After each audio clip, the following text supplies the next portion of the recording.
que hay mayor apertura de canales de calcio voltaje dependiente. Y al haber más calcio ingresado al botón sináptico, entonces va a haber mayor liberación de neurotransmisor. Ocurre al contrario también. Si hay menor cantidad de potenciales de acción en el axón, entonces va a haber menor cantidad de canal de calcio voltaje dependiente que se van a abrir. Menor va a ser la cantidad de calcio que ingresa al botón sináptico y menor va a ser la cantidad de neurotransmisor liberado hacia la hendidura sináptica. ¿Ok? De esa manera, entonces se puede regular la información que ingresa hacia la otra neurona. Ahora bien, acuérdense que existen potenciales postsinápticos excitadores e inhibidores que se generan en las dendritas y en el cuerpo neuronal. Y eso es porque existe potenciales postsinápticos excitadores que ingresan sodio, pero también existen potenciales postsinápticos inhibidores que ingresan cloro. Entonces, ¿de qué depende? De que se abre un canal y otro. Va a depender del neurotransmisor que se libere. Van a haber neurotransmisores que van a abrir canales de cloro, más bien apaga la neurona, generan potenciales postsinápticos inhibidores. Y habrán otros neurotransmisores que van a abrir canales de sodio ligando dependiente. Entonces allí genera excitación en la neurona postsináptica y genera entonces el potencial postsináptico excitador. Por ejemplo, en la diapositiva anterior vimos el neurotransmisor GLU, que es el glutamato, que apertura canales de sodio. Eso quiere decir que y son receptores AMPA.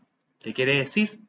Que el glutamato es un neurotransmisor excitado por excelencia porque aperturan canales de sodio ligando dependiente y eso genera potenciales postsináptico excitador.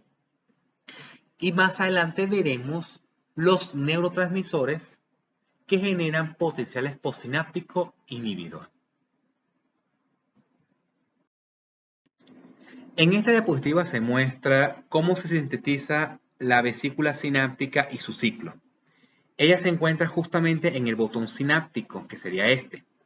Resulta que una vez que se sintetiza la vesícula sináptica, ella se establece en una red de filamentos de actina.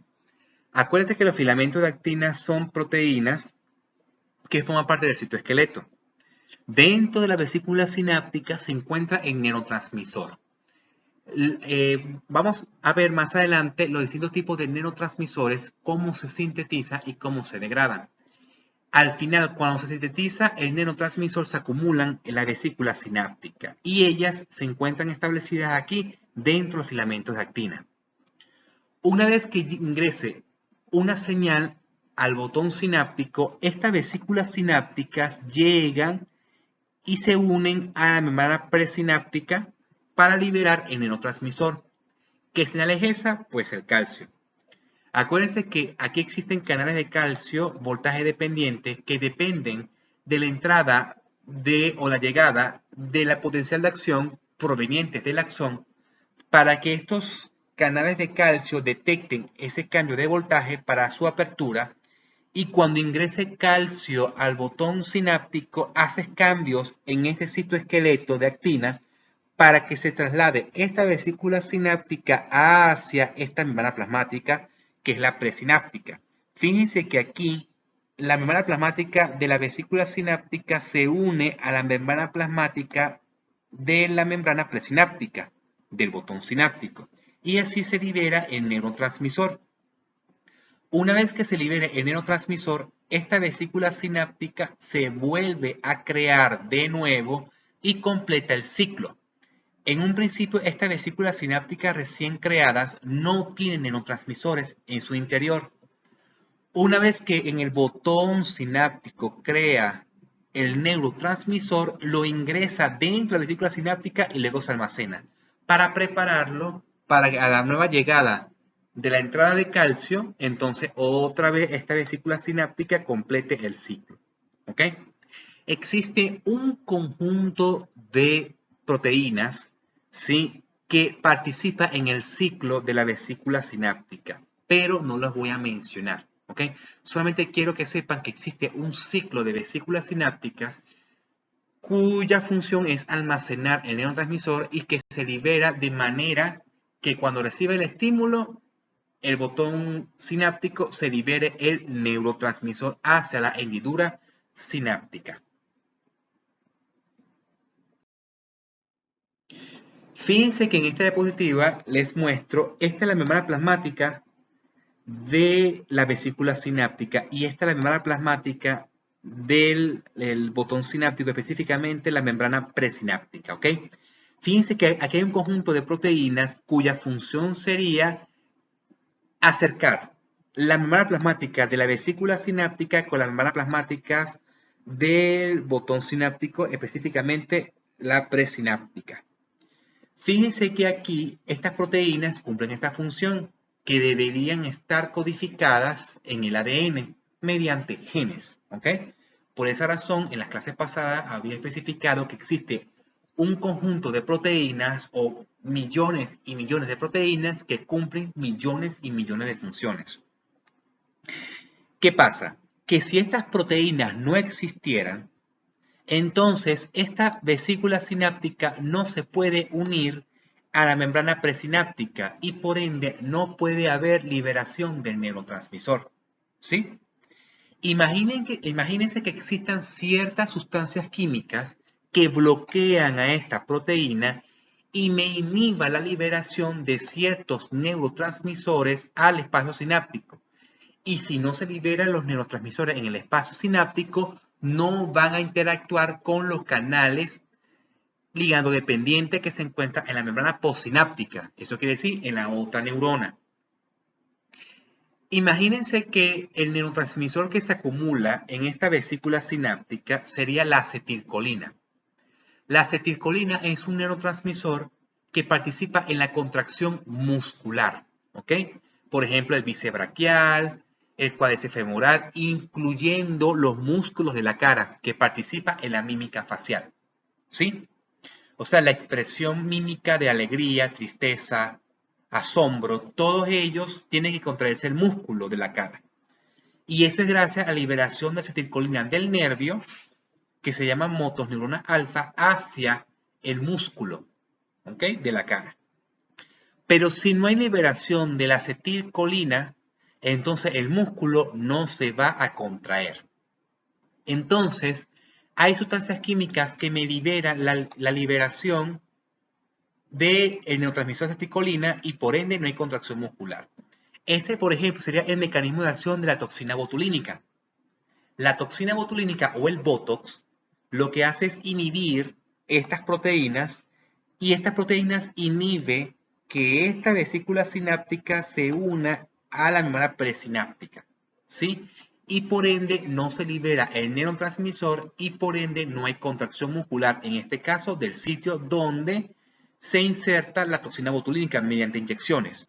Pueden ser en la cara o alguna parte del cuerpo que se encuentra provistas de músculo estriado esquelético. Entonces, imagínense que, acuérdense que esta vesícula sináptica almacenan diferentes neurotransmisores.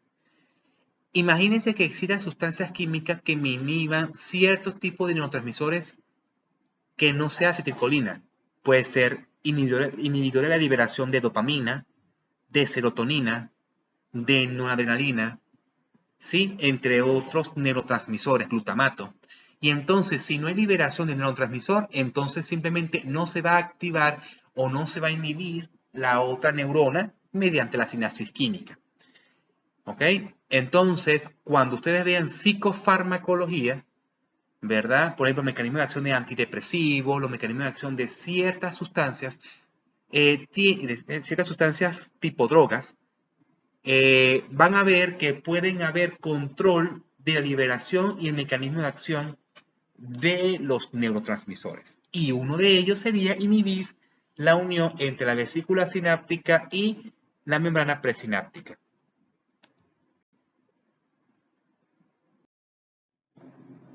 Ahora bien, ya hemos hablado cuál es el proceso por el cual en el botón sináptico se almacena el neurotransmisor y cómo se libera el neurotransmisor a través de la concentración de calcio dentro del botón sináptico, ¿sí? Una vez que se libera el neurotransmisor en el espacio sináptico, ese neurotransmisor tiene que llegar hacia otra proteína en la membrana postsináptica. Ellas se denominan receptores postsinápticos, ¿sí? Y esos receptores postsinápticos se clasifican en dos. En receptores ionotrópicos, iono viene de iones, o sea, transporta iones dentro de ese canal. Por ejemplo, el sodio, el potasio, el cloro, magnesio, calcio, todos son iones porque tienen carga eléctrica, bien sea positiva en la mayoría de los casos o negativa en el caso del cloro. Y los receptores metabotrópicos, ¿sí? Estos receptores metabotrópicos dependen de otra proteína que se llama proteína G, y esa se encuentra, esa proteína, en el líquido intracelular, pero está unida a este receptor de transmembrana, ¿sí?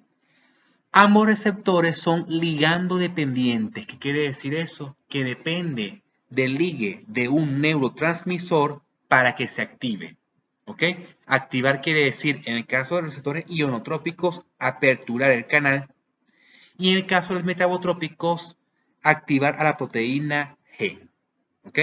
Entonces, el espacio sináptico ya lo hemos hablado en cuestión de que depende de su concentración y liberación del neurotransmisor cuando llegue la señal en el botón sináptico.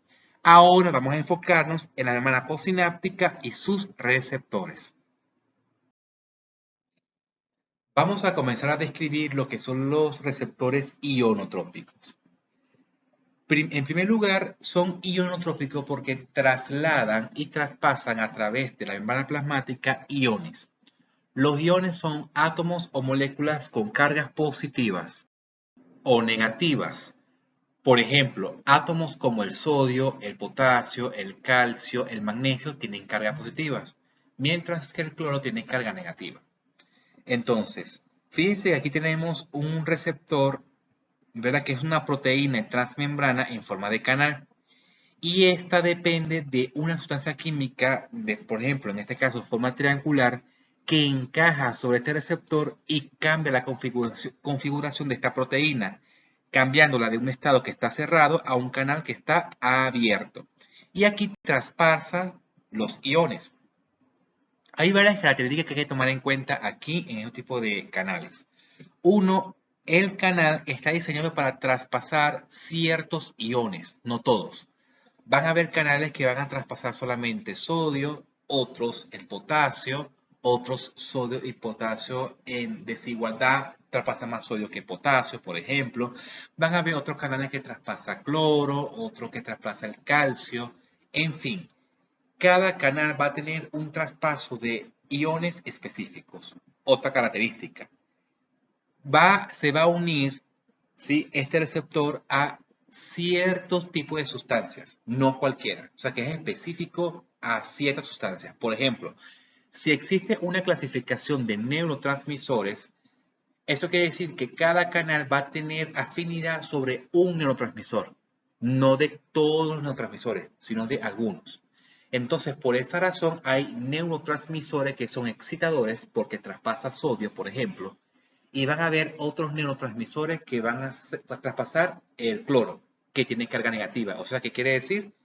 Que apaga la neurona, no transmite la información excitatoria, ¿ok? Y no va a generar a la larga